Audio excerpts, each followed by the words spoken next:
आज हम 125 साल पीछे जाएंगे, विक्टोरियन इंग्लैंड में, जहां एक सीरियल किलर अपने मिशन पर था। जैक द रिपर, एक बेहद खौफनाक हत्यारा जो केवल नशे में धुत वेश्याओं को ही अपना शिकार बनाता था।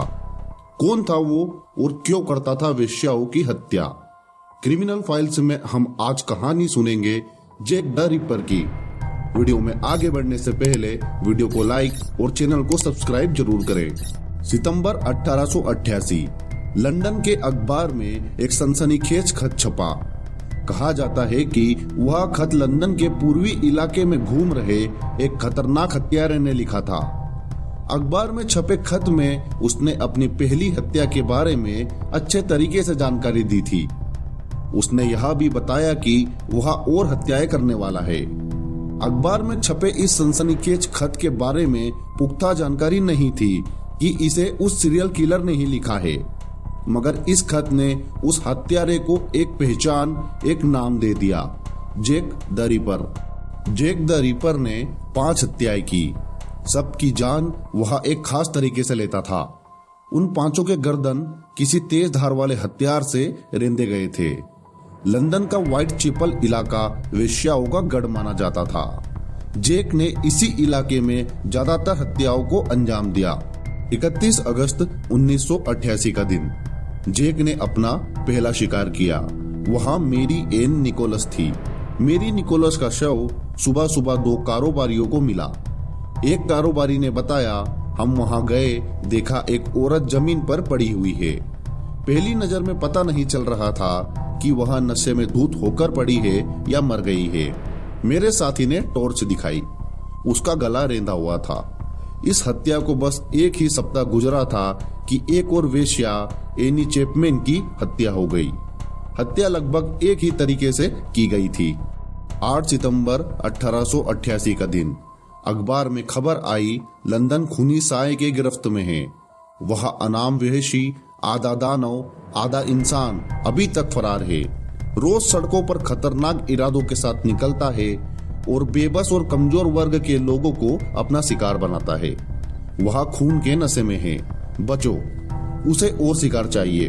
लंदन का पूर्वी इलाका व्हाइट चैपल अशांत हो उठा। हत्यारे को ढूंढने में पुलिस ने अपनी सारी ताकत झोंक दी। पुलिस ने इलाके में रहने वाली लगभग 100 वेश्याओं से पूछताछ की। वेश्याओं ने एक ऐसे शख्स के बारे में बताया जो जबरन वसूली का धंधा चलाता था। दुर्भाग्य से वे उसका सही हुलिया नहीं बता पा रही थी। उन्होंने बताया कि वह चमड़े का एक मास्क पहने रहता था। पुलिस को डर था कि चमड़े का मास्क पहनने वाला वह आदमी कहीं कोई यहूदी ना हो। उसे गिरफ्तार किए जाने पर दंगों के भड़क उठने का डर था। मगर राहत की बात यह है कि आशंका गलत साबित हुई।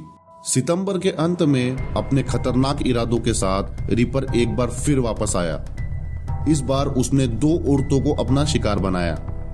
1 अक्टूबर 1888 का दिन द स्टार अखबार ने फिर खबर छापी, सफेद चैपल वापस आ गया है। इस बार उसने 2 शिकार किए। ये हत्याएं रात के 1 बजे हुई। इस बार भी गला रेत कर हत्या की गई थी। दोहरे हत्या की इस वारदात ने लंदन की नहीं दुनिया भर में सनसनी फैला दी। ब्रिटेन ही नहीं दुनिया भर में यह खबर हेडलाइन बनी रही। लंदन के पूर्वी इलाके व्हाइट चैपल में घटना स्थल पर देश भर से हजारों लोग वहां आए। यहां तक कि रानी विक्टोरिया भी यहां आने से खुद को ना रोक सकी। रानी विक्टोरिया चाहती थी कि यहां बड़ी संख्या में जासूसों को लगाया जाए। उन्होंने कई तरह से सवाल उठाए। पूर्वी इलाके में सावधानी बरतते हुए पुलिस की गश्त बढ़ा दी गई। चप्पे चप्पे पर जासूस लगाए गए। हत्यारे ने अपने कदम कुछ दिन के लिए रोक दिए, मगर 1 ही महीने बाद उसे अंदाजा हो गया कि अब शिकार पर निकलने में कोई खतरा नहीं है। मेरी केली रिपर की सबसे कम उम्र की शिकार साबित हुई। 25 साल उम्र थी उसकी। वह अकेली शिकार थी जिसे घर के भीतर मारा गया। उसकी मकान मालकिन ने बताया कि उसकी हालत देखकर लगता था कि यह किसी इंसान का नहीं बल्कि किसी हैवान का काम है।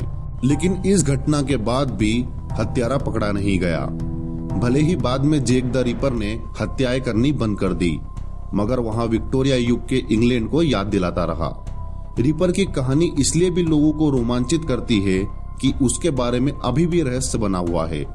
जितने भी महत्वपूर्ण सबूत थे उन्हें नष्ट कर दिया गया। सवाल अब भी जिंदा है कि कौन था वो हत्यारा। क्या वह कोई पूर्वी प्रवासी था या एक सामंत था? जैक द रिपर की यह कहानी आपको कैसी लगी, कमेंट कर अपनी राय जरूर दें।